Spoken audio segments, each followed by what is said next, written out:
এভাবে একবার পিঠে বানিয়ে দেখুন, পুরো অবাক হয়ে যাবেন। দেখতে কত সুন্দর হয়েছে আজকের এই পিঠেগুলো। দেখলেই মনে হবে না খেয়ে যেন ওগুলো সাজিয়ে রেখে দিই। যেমন মুচমুচে তেমনই রসালো, আর মুখে দেওয়ার সাথে সাথেই তো মিলিয়ে যাবে। আর দেখুন পিঠেগুলো কতটা মুচমুচে হয়েছে, দেখেই বুঝতে পারছেন, হাতে গুঁড়ো হয়ে যাবে আর রসালো।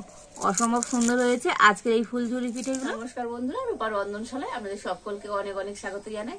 তো চলে এসেছি আবার একটা নতুন রেসিপি নিয়ে। তো আজকের আমি একদম মুচমুচে রসালো একটা পিঠের রেসিপি শেয়ার করব। আর এই পিঠেটা এইভাবে বাড়িতে এবার বানিয়ে দেখুন, আপনারা নিজেরাই পুরো অবাক হয়ে যাবেন। আর মুখে দিলে তো মিলিয়ে যাবে। আর বানানো তো খুবই সহজ। তো আপনারা সঙ্গে থাকুন আর প্রথম থেকে শেষ পর্যন্ত পুরো রেসিপিটা দেখতে থাকুন। আশা করি আজকের রেসিপিটা আপনাদের অনেক অনেক ভালো লাগবে। তবে চলুন শুরু করে দিই আজকের রেসিপিটা। দেখুন এখানে আমি ময়দা নিয়ে নিয়েছি, আর এই বাটি মাপ করে আমি 2 বাটি ময়দা নিয়ে নেব।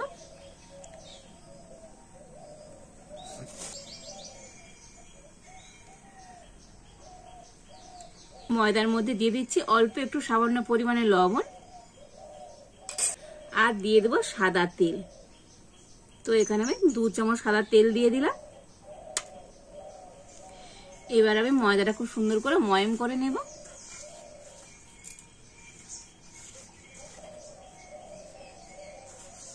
তো হাত একটু এরকম ঘষে ঘষে আর খুব সুন্দর করে ময়ম করে নিতে হবে।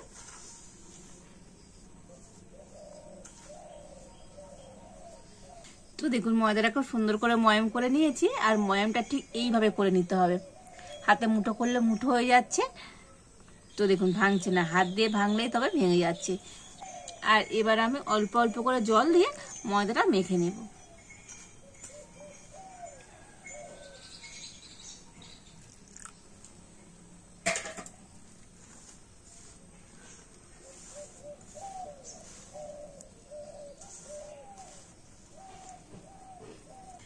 তো দেখুন ময়দাটা এইভাবে করে মেখে নিতে হবে। একটু টাইট থাকবে, দেখুন নরম হবে না, একটু টাইট টাইট করে ময়দাটা এইভাবে মেখে নিয়েছি। আর এবারে ময়দার ডোটা আমি 5 মিনিট ঢাকা দিয়ে রেখে দেব। তো 5 মিনিট পর আমি ডোটা থেকে ঢাকাটা খুলে নেব। আর দেখুন একটু ঢাকা দিয়ে রাখতে তো আর একটু নরম হয়ে গিয়েছে। তো আবার আমি হাত দিয়ে একটু মেখে নেব।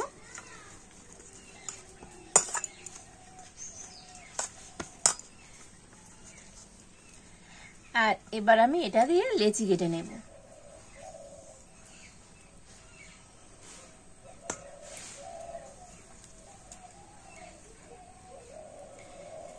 তো দেখুন এই 3টে লেচি কেটে নিয়েছি।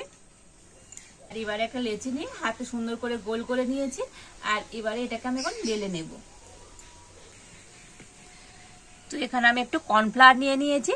তো এটাকে কর্নফ্লাওয়ার দিয়েই বেলে নিতে হবে।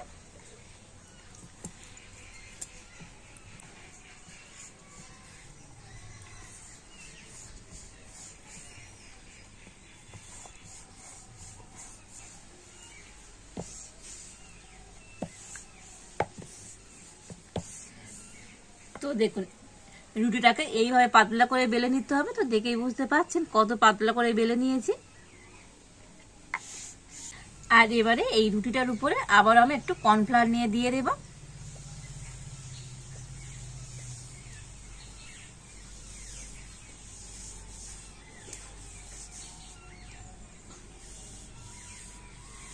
তো দেখুন পুরো রুটিটার উপর আমি একটু কর্নফ্লাওয়ার এইভাবে লাগিয়ে দিয়েছি। আর এবার এটাকে আমি ভাঁজ করে নেব। তো প্রথমে এদিকটা একটা ভাঁজ করে দিলাম, আর এই ভাঁজের উপরে আবারও আমি কর্নফ্লাওয়ার দিয়ে দেব।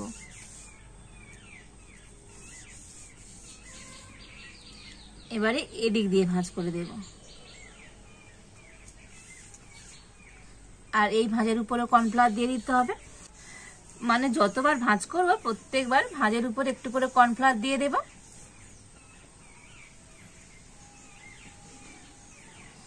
তো দেখুন এই সাইড দিয়ে আরেকবার একটু ভাঁজ করে দিলাম।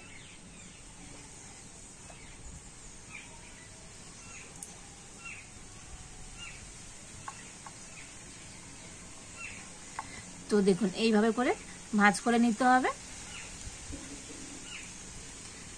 আর এবারে এটাকে আবার বেলে নেব। তো আবার আমি উপর দিয়ে একটু কর্নফ্লাওয়ার দিয়ে দিচ্ছি। তবে একটু হালকা হাতে এটাকে বেলে নিতে হবে।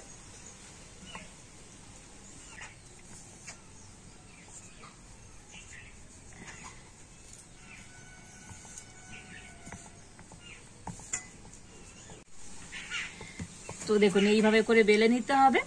তবে আগের মতো অত পাতলা করে বেললে হবে না, একটু মোটা রেখে বেলে নিয়েছি। আর এবারে এইরকম একটা কুকি কাটা নিয়েছি, আর এটা দিয়ে আমি একটু কেটে নেব।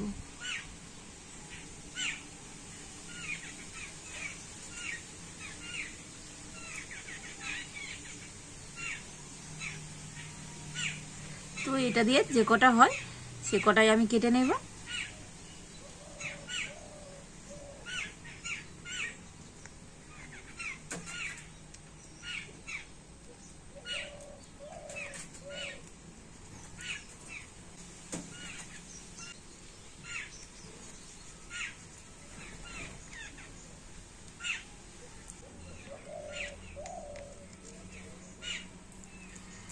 তো দেখুন এইভাবে করে কেটে নিয়েছি।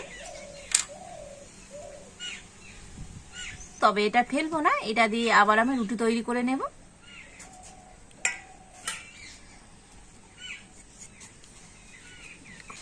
আর এবার আমি একটাকে নিয়ে নেব, মানে একটা ফুল এইভাবে নিয়ে নিয়েছি। আর এর মাঝ বরাবর আমি এখানে একটু ময়দা গুলে নিয়েছি।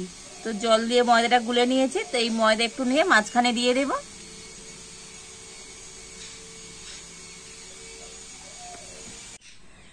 তো আরো একটা ফুল নিয়ে এর উপরে দিয়ে দেব, দিয়ে মাঝখানটা একটু এরকম হাত দিয়ে চেপে দেব।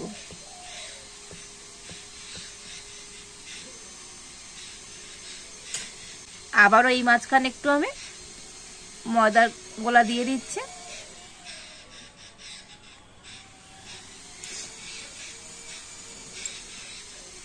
দিয়ে আবার আমি আর একটা ফুল নিয়ে এর উপরে দিয়ে দিলাম, দিয়ে এটাকে হাত দিয়ে খুব সুন্দর করে চেপে দেব।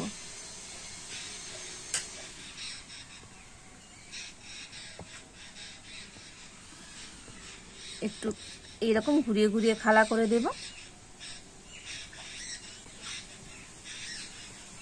আর এইভাবে করে দিলে মানে মাঝখানটা খুব সুন্দর চেপে যাবে, আর পিঠেটা দেখতেও সুন্দর হবে। তো তিনটে করে ফুল নিয়ে আমি এইভাবে একটা করে পিঠে তৈরি করে নিয়েছি। আর এবার আমি একটা প্লেটে রেখে দেব।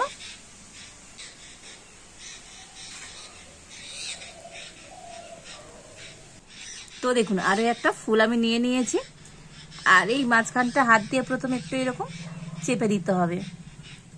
আবার আমি ময়দার মিশ্রণটা দিয়ে দেব।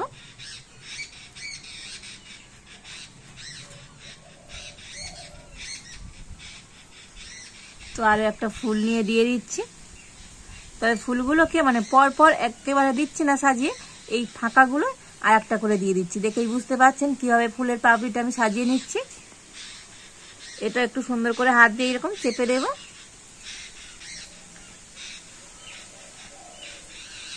এর উপরেও আবার আমি ময়দার মিশ্রণটা দিয়ে দিচ্ছি।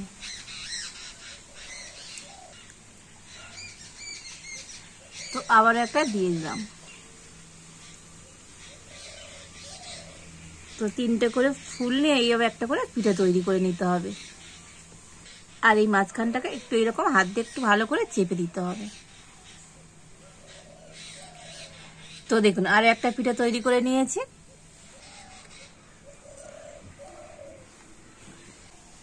আর এইভাবে করে এখন আমি সমস্ত পিঠেগুলো তৈরি করে নেব। তো দেখুন এই সমস্ত পিঠেগুলো সুন্দর করে আমি তৈরি করে নিয়েছি। আর এখনই কত সুন্দর দেখতে হয়েছে দেখুন।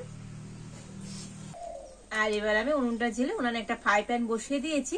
তো প্রথমে আমি একটা চিনি শিরা তৈরি করে নেব। তার জন্য এখানে একটা বাটি মেপে 1 বাটি আমি চিনি নিয়েছি, তো ফ্রাই প্যানের মধ্যে দিয়ে দিচ্ছি। আর ওই বাটি মেপে দিয়ে দেব 1 বাটি জল।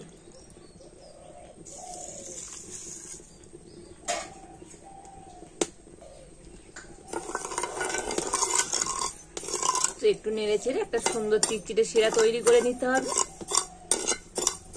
আর এদিকে চিনিটা ভালো মতো গুলে গিয়েছে। আর এবার এখানে একটু পাতি লেবু নিয়েছি, তো দিয়ে দেবো চিপে। তো একটু পাতি লেবুর রস দিলে তো চিনি শিরাটা ঠান্ডা হয়ে যাওয়ার পরে আর জমাট বেঁধে যাবে না।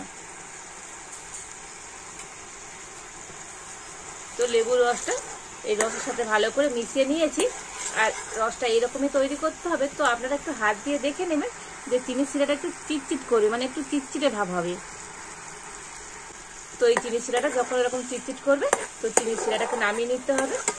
তো দেখুন আজকে আমার পিঠার জন্য শিরাটা একেবারে রেডি হয়ে গিয়েছে। আর এবার আমি নামিয়ে নেব।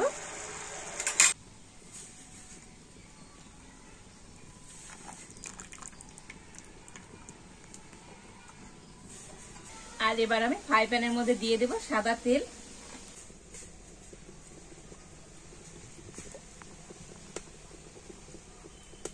তো সাদা তেলটাকে একটু গরম করে নিয়েছি, তবে খুব বেশি গরম করলে হবে না, মিডিয়াম গরম করে নিই। তো সেই তেলের মধ্যে পিঠেগুলো ভেজে নিতে হবে।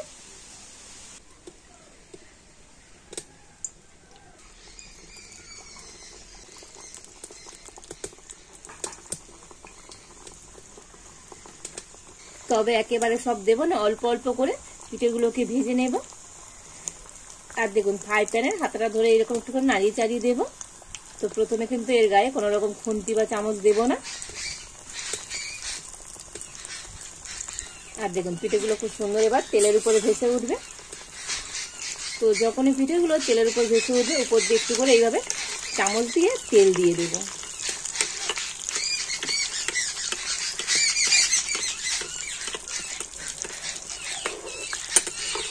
আর একদম মিডিয়াম জালে তো পিঠেগুলো ভেজে নিতে হবে।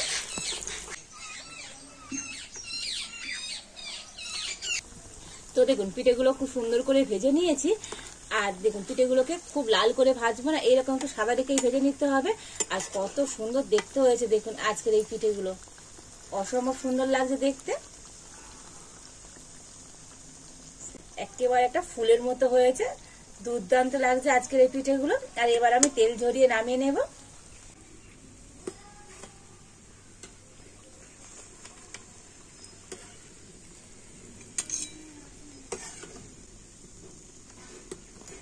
তো দেখুন কত সুন্দর দেখতে হয়েছে আজকের এই পিঠেগুলো, অসম্ভব সুন্দর লাগছে দেখতে। আর এই একইভাবে বাকি পিঠেগুলো ভেজে নেব। তো সমস্ত পিঠেগুলো ভেজে নিয়েছি। আর এবার আমি যে চিনি শিরাটা তৈরি করে রেখেছিলাম তো পিঠের উপর দিয়ে দিয়ে দেব। তো চিনি শিরাটা কিন্তু আমি ঠান্ডা করে নিয়েছি, তো ঠান্ডা করে তারপরে চিনি শিরাটা দিয়ে দিতে হবে।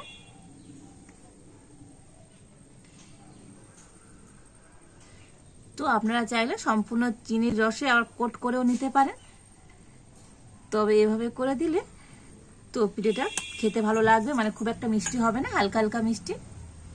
তো দেখুন চিনির শিরাটা খুব সুন্দরভাবে উপর দিয়ে দিয়ে দিয়েছি। আর এবার এখানে কিছু আমি বাদাম কুচি নিয়েছি পেস্তা বাদাম আর আলমন্ড বাদাম উপর দিয়ে দিয়ে দেব।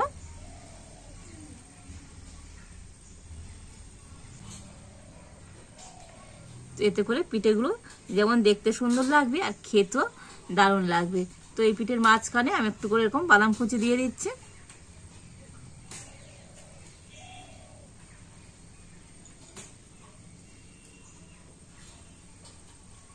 তো দেখুন পিঠেগুলোকে সুন্দর করে আমি সাজিয়ে নিয়েছি, আর কত সুন্দর দেখতে হয়েছে দেখুন আজকের এই পিঠেগুলো দেখতে যতটা সুন্দর, খেতেও তার থেকে আরো দারুণ লাগবে। আর এভাবে পিঠে একবার বানিয়ে দেখুন, তো বানানোর পরে মনে হবে যেন না খেয়ে এগুলো সাজিয়ে রাখি, কতটা সুন্দর দেখতে হয়েছে আজকের এই পিঠেগুলো, অসম্ভব সুন্দর লাগছে দেখতে। আর এই পিঠেগুলো যেমনই হয় মুচমুচে তেমনই রসালো, মুখে দেবার সাথে সাথেই তো মিলিয়ে যাবে। আর দেখুন পিঠেগুলো কতটা মুচমুচে হয়েছে, দেখেই বুঝতে পারছেন, হাতে গুঁড়ো হয়ে যাবে আর রসালো, অসম্ভব সুন্দর হয়েছে আজকের এই ফুলঝুরি পিঠেগুলো। তো আজকের আমার এই ফুলঝুরি পিঠের রেসিপিটা আপনাদের কেমন লাগলো অবশ্যই কমেন্ট করে জানাবেন, ভালো লাগলে লাইক শেয়ার সাবস্ক্রাইব করবেন। আজ এই পর্যন্ত, আপনারা ভালো থাকুন, সুস্থ থাকুন, দেখা হচ্ছে নতুন কোনো একটা রেসিপি নিয়ে।